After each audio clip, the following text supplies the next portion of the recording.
Many of you watching today will have joined our previous 2 episodes and know that the Future series was born as a way to explore new possibilities and spark curiosity about what the future might hold for our workplaces and everyday lives.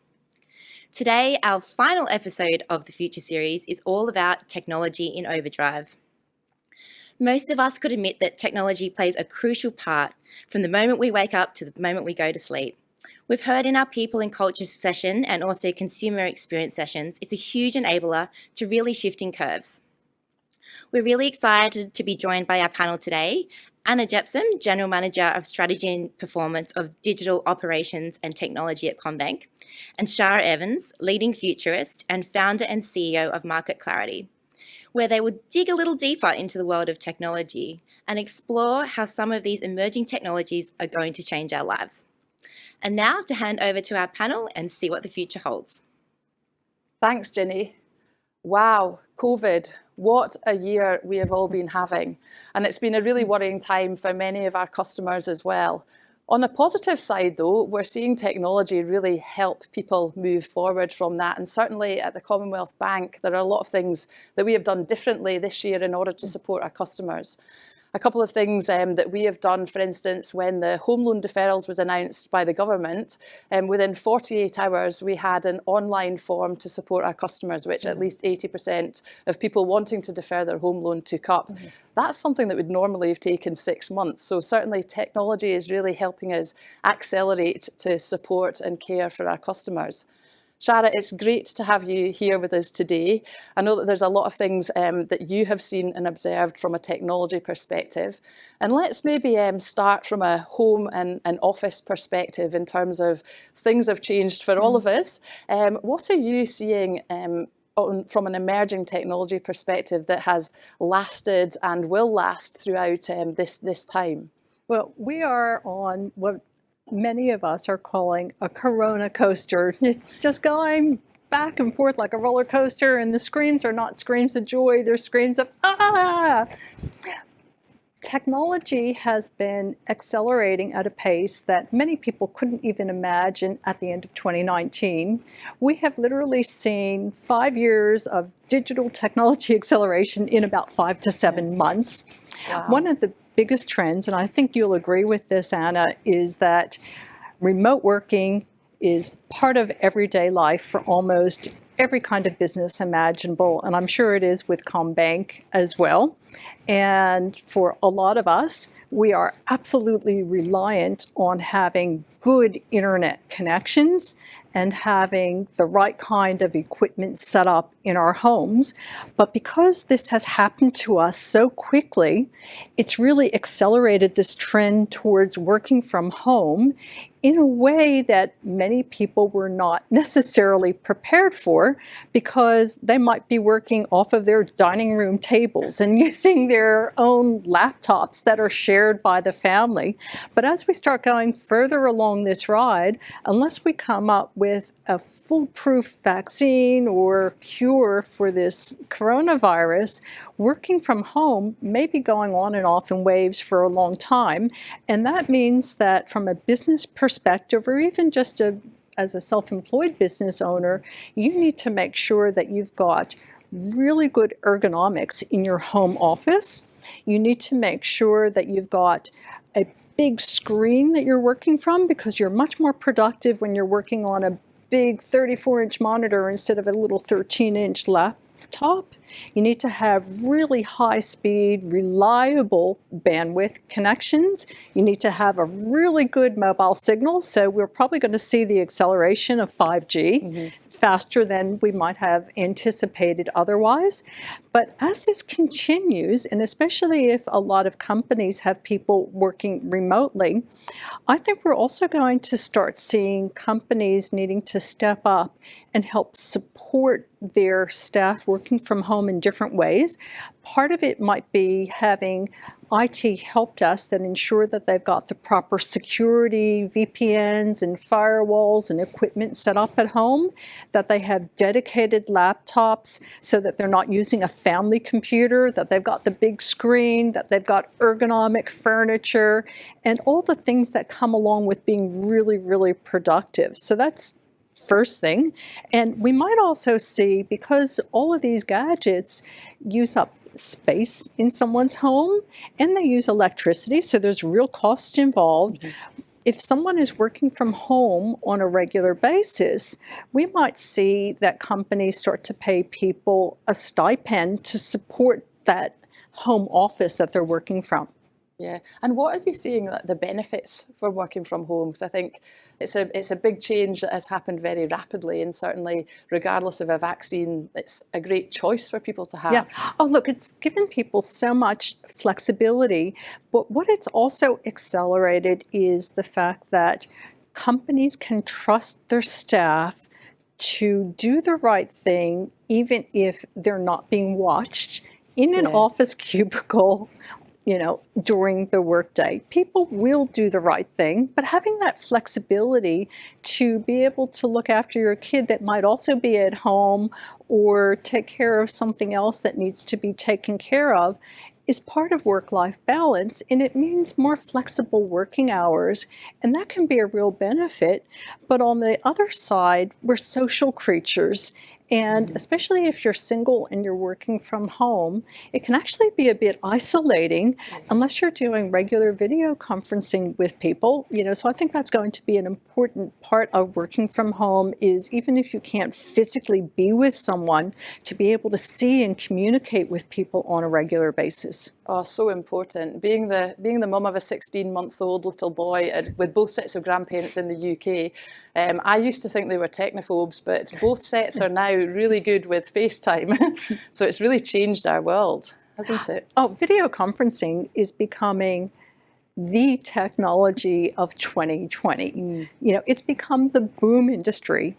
If you had asked me at the end of 2019, do I think Zoom would be the biggest, best investment to make, in November of last year, I would have said, Zoom who? Maybe not Zoom who, but, I would have questioned, whether that would be the biggest, best investment. But we've seen companies like Zoom and others really start to skyrocket in terms of importance, because it's not only allowing people to communicate as groups, but also to communicate with audiences. And it's not just that one platform, but there are a lot of new platforms being developed, and they're all video based. And when it comes to communicating with family afar, you've got family in Europe, I've got family in the United States, and having that video connection with my loved ones is so important. Yeah, absolutely. And so obviously there's a lot of, as you've talked about, some trends accelerating. And we certainly at the Commonwealth Bank have seen our take-up in our app increase even further. We had pretty good take-up already, but we've got 6 million customers log in daily, which is huge. And also we rolled out our benefits finder for allowing people to look up to 230 state and government benefits. Our customers have saved 153 million this year. So I think digital take-up and people seeing what they can have access to has been great. Are there anything else that you're seeing accelerating or decelerating as a result of COVID? Look, there's so much happening.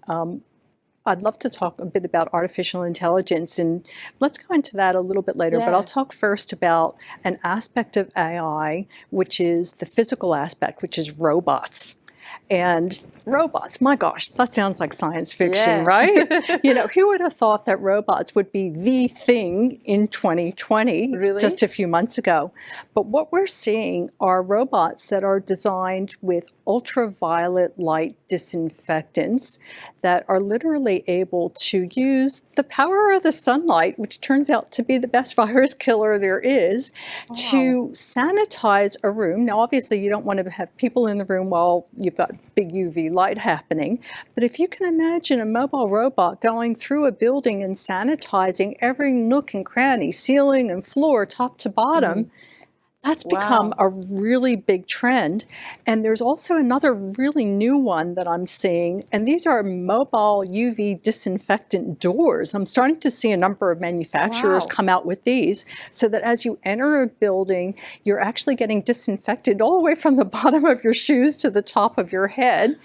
as you're entering a building, and again, just trying to keep people safe. We're seeing an acceleration of contactless deliveries, not as much in Australia as in other parts of the world, but we are definitely seeing contactless warehouses where robots are doing a lot more in the back end of things. Yeah. So robots are definitely one of the trends that is accelerating very, very quickly, more than people would have imagined. Yeah, wow.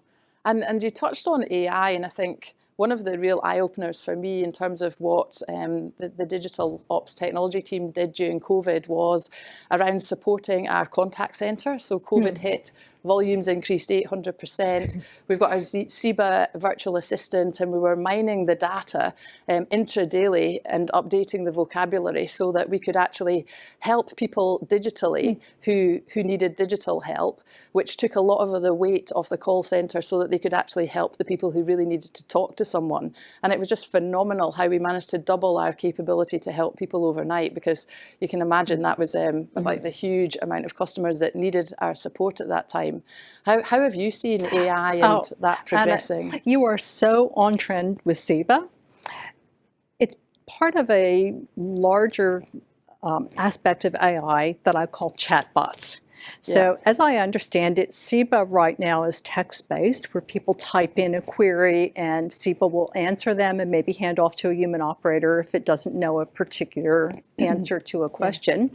But you're also using techniques like machine learning and deep learning to constantly feed SEBA with new information as people start to change the kinds of questions that they're asking. Absolutely. And that means humans in the loop, something in the AI community that we would call reinforcement learning.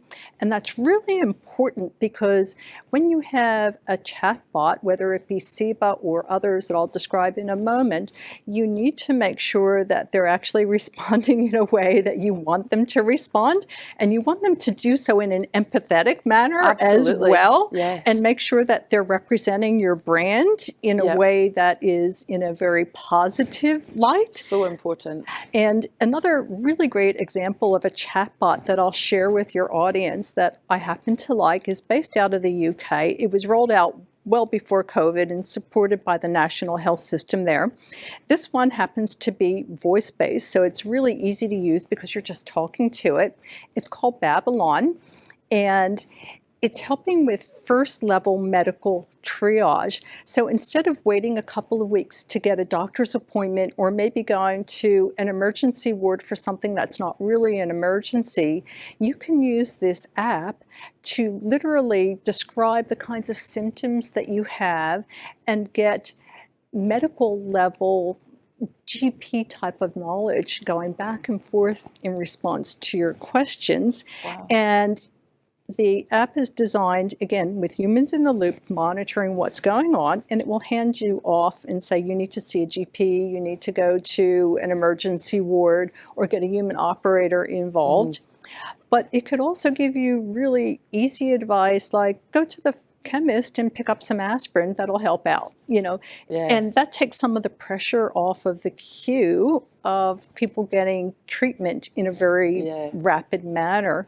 And there are so many chatbots that are out there. I mean, this is just exploding. And especially with people so keen to self-medicate with Dr. Google, that's a much more superior way of doing it, well, isn't it? this is a vetted medical database that is constantly being updated by real-world doctors and specialists. It's amazing. You know, and that's the key here, is that the database has to be a really high-quality database that you're feeding these chatbots, because there's this old saying in computing, garbage in, garbage out. And if you've got a database that doesn't have good facts, you're not going to get the right information. No.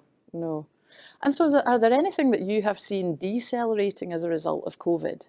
Oh, look, quite a few things, but one that was next big thing was driverless cars. Now, every auto manufacturer in the world, bar none, has invested huge amounts of money in artificial intelligence and in starting to add self-driving features and investing in electric vehicles and hybrid electric vehicles. But what's happening because of this corona coaster that we're on and with so many people uncertain about what their personal future might hold or their business future may hold, if they're a company owner, the investment in technologies like cars, if your car that you have today is working fine just now, you're probably not going to buy a new one just because it's 2 years old. You'll probably wait until when you have a bit more certainty. So I think that when we get to that 30% penetration level of autonomous vehicles, it's going to move out from where people were originally projecting. Yeah. And we still don't have what we call level 5 autonomy, which is where a car can literally drive by itself anywhere in any kind of circumstance without human intervention. Right now, you still have to have humans that are able to take over. Yeah. So that's one trend, one deceleration trend, and I can go into more if you want. Yeah, well, I'm just going to pause for a second and just to remind the audience that we've got an option to ask Shara any questions. So if you'd like to put them through on the chat, there will be time for questions towards the end. Let's talk about future cities. So we're starting to hear a lot, and I think the example that you gave around the sanitization of doors and things is one thing. But I know that you've been doing some work with regard to self-healing cities. Tell us more about what some of the things and the trends that we might expect to see on that regard might be. Well, self-healing cities is something that is actually quite futuristic. And there's a project that I've been following since 2014 that's being done out of Leeds in the UK, where they're designing these teeny tiny little robots that are able to start detecting defects in infrastructure and fixing them before they become big problems. So a very simple example is, imagine a road that you're driving on, Anna, and you've got a pothole there. Well, imagine that you had these autonomous cars that have cameras all over the place, and they're starting to detect a slight defect in the road, and they're sharing this data with city planners. And guess what? As soon as they detect the tiniest little defect, these little tiny microscopic maybe robots will come out and fix it before you get to a pothole. Oh, wow. That's where we're heading with self-healing cities. But we're talking about 2050 before that sort of thing becomes a reality. Although the researchers at Leeds University have invented already a whole bunch of little prototype robots. They're not little microscopic miniature ones, but they're pretty small, and they are able to do things like 3D print asphalt and fix a pothole. Wow. Now, you may think that sounds really science fiction-y, but this is an experiment that's happening. And did you know that there are autonomous robots actually working on the Sydney Harbour Bridge? Really? Yes, for over 8 years now. 8 years? Yes, Goodness. And it's a collaboration that started over 8 years ago between UTS and the New South Wales Roads and Maritime Service. So I've been on the UTS advisory board and got to know a number of people there, and also got to speak to some of the bridge engineers. And the problem with big steel infrastructure like the bridge is that you've got this very intricate steel girder, and it needs to be maintained regularly to prevent corrosion, where you have big maintenance problems. And a lot of these spaces are so tiny that a human couldn't even get into. And grid blasting is actually quite dangerous for humans. So they got together and designed a robot that is called Croc, but they're, that's the sort of generic name of the robot. But the two of them that are actually working live on the bridge today are Sandy and Rosie. And it works sort of like an inchworm, and it's able to autonomously map out the bridge infrastructure by itself. But it's feeding the images to the bridge engineers, who are looking like through the eyes of the robot and able to make decisions of when maintenance needs to be done. And that's actually an autonomous robot that is working on, two of them working on the bridge today. Wow, that is amazing. So everyone can wave at Sandy and Rosie as you go past the Harbour Bridge, but that is phenomenal. Well, they're pretty tiny. You probably wouldn't see them because they're probably inside of steel girders, but that's pretty cool. One other area that is getting a lot of airplay at the moment is virtual reality, augmented reality. So virtual reality, where you're fully immersed in a virtual world. We had something with our youth app where you would put your mobile phone into a box, and that created that virtual reality piece for children, which went down phenomenally well. And then augmented reality, some of you may have seen that in IKEA, where you can choose a piece of furniture and see what it looks like in your own room.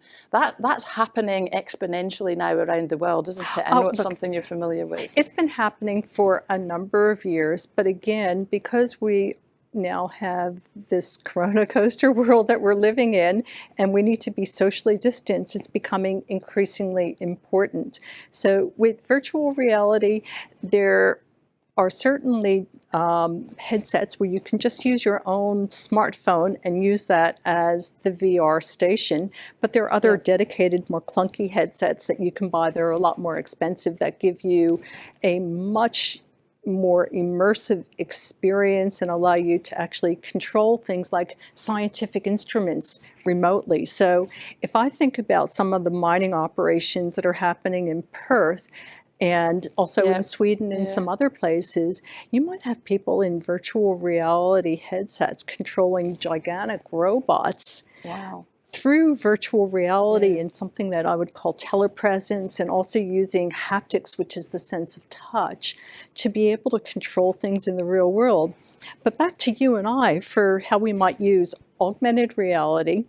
You know, your example of IKEA, being able to picture what a sofa is going to look like in your living room, that's fantastic. But imagine, and the Gap was playing with this, imagine you've got a picture of you, or just, you know, you pick a body type that resembles your own, and you're looking at buying clothes remotely, and you can get to see how they would look on either your body directly, or in the case of the Gap's prototype app, a body that has the similar body type of your own, and look at how different sizes look on your body, see it in 360 degrees.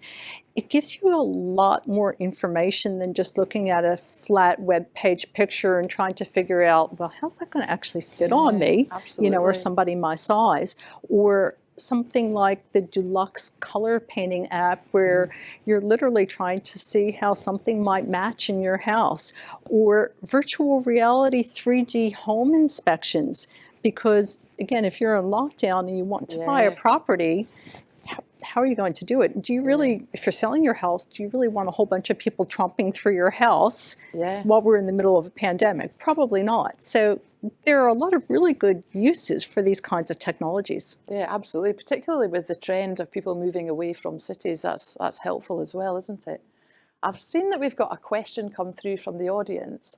So Shara, what do you think? AR and AI often feel unachievable for smaller businesses. What's the best way to start thinking about these and introducing them within a smaller business? Well, it depends on the type of small business that you're talking about. So we need to be really specific. So if we're talking, let's say, about a retail business where, let's just use the example of clothing or a product that you would put in your home, it's really not that hard to find an augmented reality developer that can help you take your online web store and use things like 360-degree cameras to be able to film your products in 360 degrees, and then use the camera on your smartphone to be able to superimpose that particular product on top of your home, or maybe even on top of your own body image, right? So when it comes to artificial intelligence, there are just so many different aspects of AI.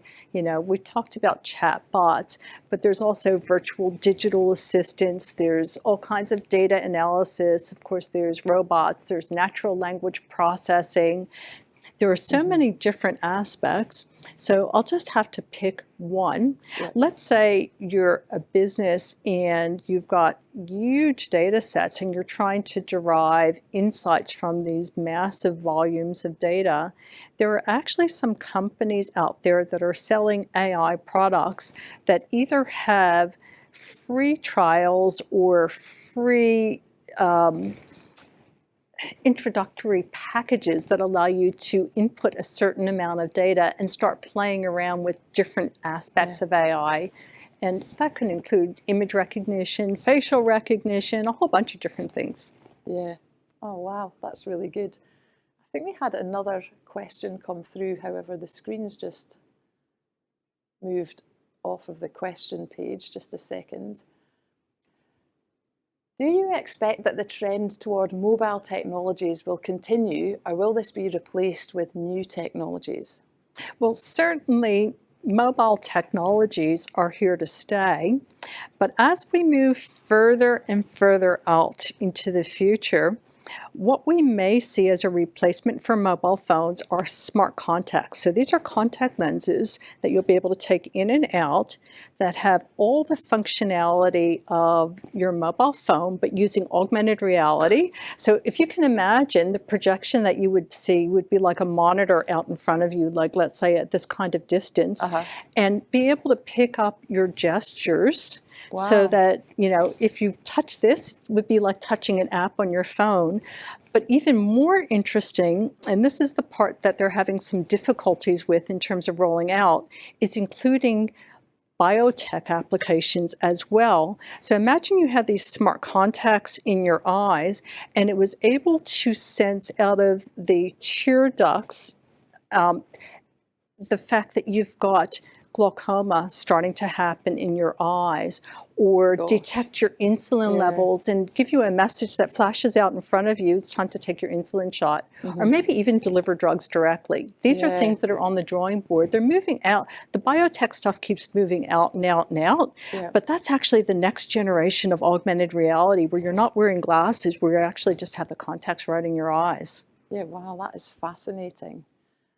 We have another question come through. On ethic, what role does ethics have in the future of technologies? What's your view on that? Oh, huge. We cannot get around ethics. No. First of all, when it comes to artificial intelligence and deep learning databases, a lot of times we're talking about databases that have terabytes of data, and you or I could not read through everything in that database in our whole lifetime, right? Yeah. So we need to have humans in the loop for reinforcement learning to make sure that whatever we feed in AI is going to actually come out the way that we expect. Can I tell you a funny story about an AI that has gone astray? So in the OpenAI lab, they were trying to train an AI on this video game called Coast Runner, which is a boat racing game, and the objective of the game was to be able to cross the finish line with as many points as possible. And the way that you get a point is these green widgets pop up.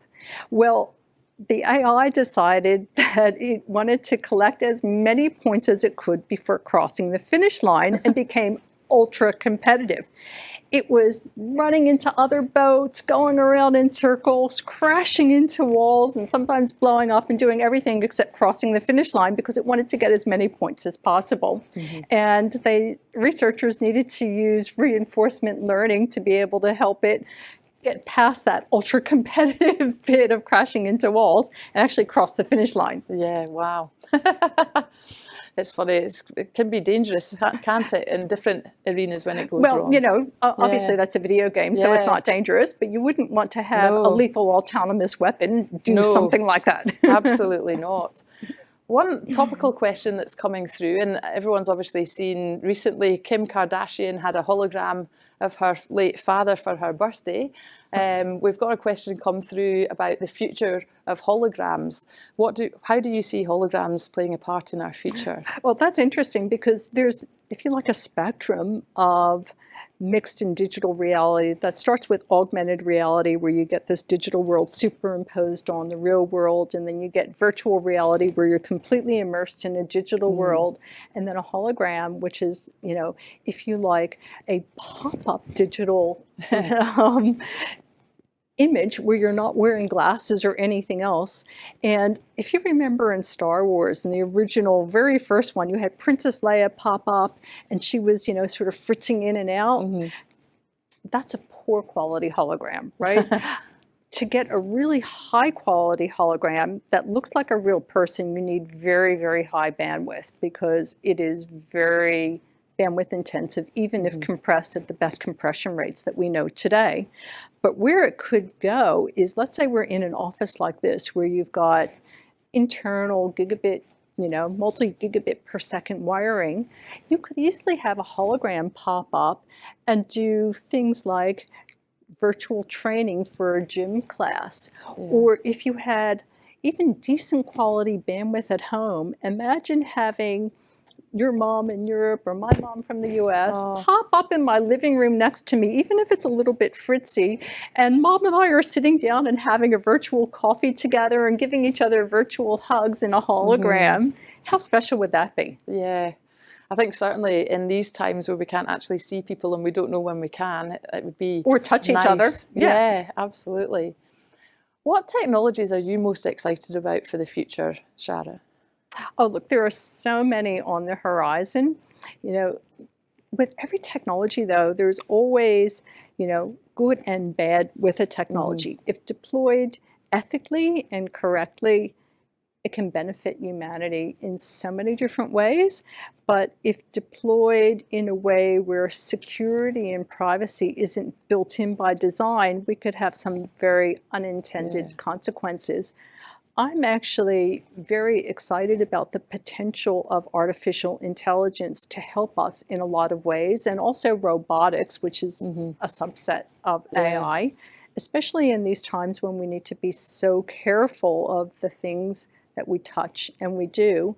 But there are other technologies like augmented reality and virtual reality, alternative energies, you name it. There's so much on the horizon. And even, here's one you may not have heard of, which is the next generation of super fast trains, Hyperloops. Have you heard of those, Anna? I did actually see a test that Virgin had done this week, and it's the first time I'd really heard about it. Tell us more. Well, I'm not going to go into all the technical details of it because we'll run out of time, but you can think of it as the next generation, a super fast train that travels in tubes that are like a vacuum, like outer space, so it can go super fast. Imagine if you can get from Sydney to Newcastle in 12 minutes. Wow. Wow. That's the kind of technology that would be a real game changer for a nation like Australia. Suddenly, you could work in a regional area and literally have a job right here in the Sydney CBD and get here without a long commute time. Or conversely, you could decide to put CommBank headquarters in a regional area and still have people who live all around the regional area, including the CBD, be able to get to and from work in a very short time frame. That's super exciting. And don't even get me started on space travel. That is just huge. It's going to be the next big thing. Yeah, well, 12 minutes Sydney to Newcastle is faster than my commute from Bondi. So that certainly would change things monumentally, wouldn't it? I've got another question from the audience. We're getting some great questions through, so thank you, everybody. You mentioned before that we'll be using bigger computer screens for productivity at work. We're seeing a rise in movement toward tablets and other devices for work use on the run. How did you see that playing out for productivity? Well, personally, I use tablets, and I have my mobile phone, and I've got my laptop, and I also have my big 34-inch monitor. In terms of my personal productivity, I'm most productive when I'm sitting in my office with my really big screen and my laptop next to it, so I've actually got two screens.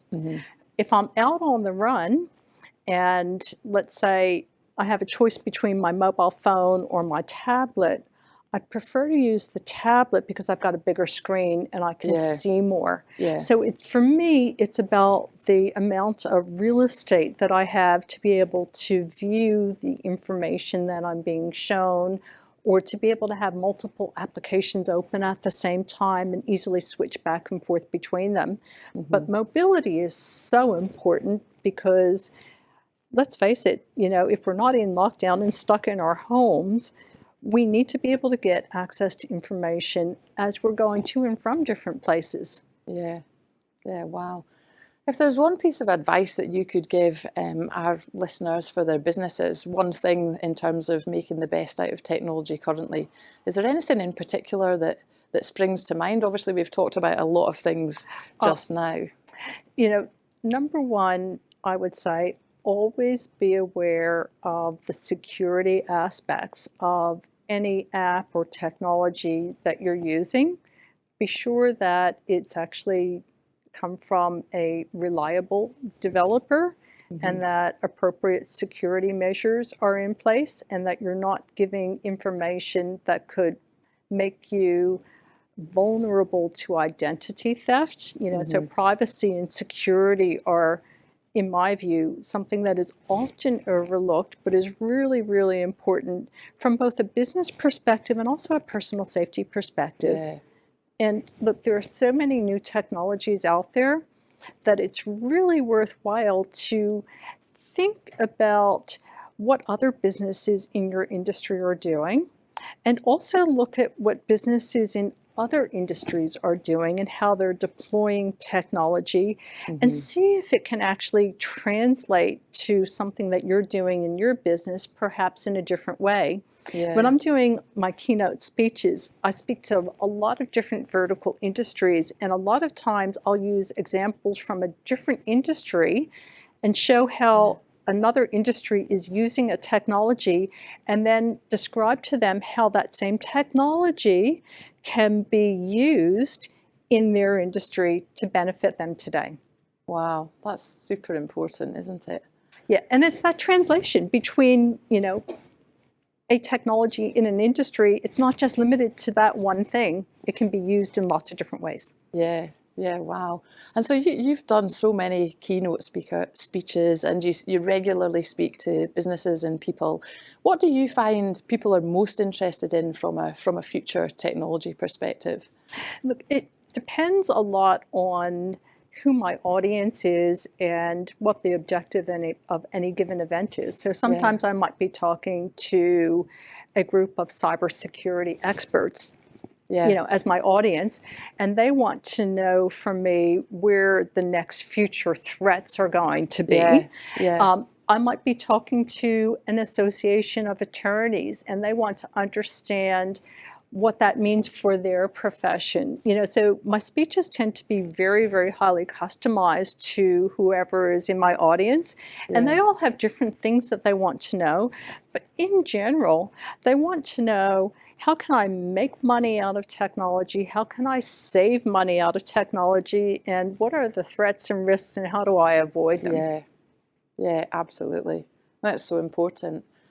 I'm conscious we're almost out of time. Is there any last message you want to share with our audience? Well, I would like to very much thank all of you for joining today, and CommBank's Women in Focus group for bringing me along. I very much appreciate that. It's just been a pleasure chatting with you, Anna, and I'm really excited about the things that you're doing in terms of digital transformation here at the bank. I've really liked the fact that you've already deployed SIBA, your chatbot. You're moving in a direction that is, I think, helping a lot of people, because there's frankly nothing worse than being stuck on hold for an hour in a call center queue, listening to music, and you're taking steps to help people avoid that. And that's so important. And I think a lot of businesses can learn from that example. Yeah, we have an amazing team here in the broader technology team, so I'm really proud to be a part of that. It's been an absolute privilege to talk to you today, Shara. Thank you everyone for joining us. This is the last of the Women in Focus series, and if you aren't already, please do sign up for the monthly newsletter. I want to wish everyone all the very best for the future, for you and your businesses, and we are here at CommBank to help you. Do sign up for Women in Focus. They're a great team, and they've got lots of great materials to support you on your future business journey. Thanks so much.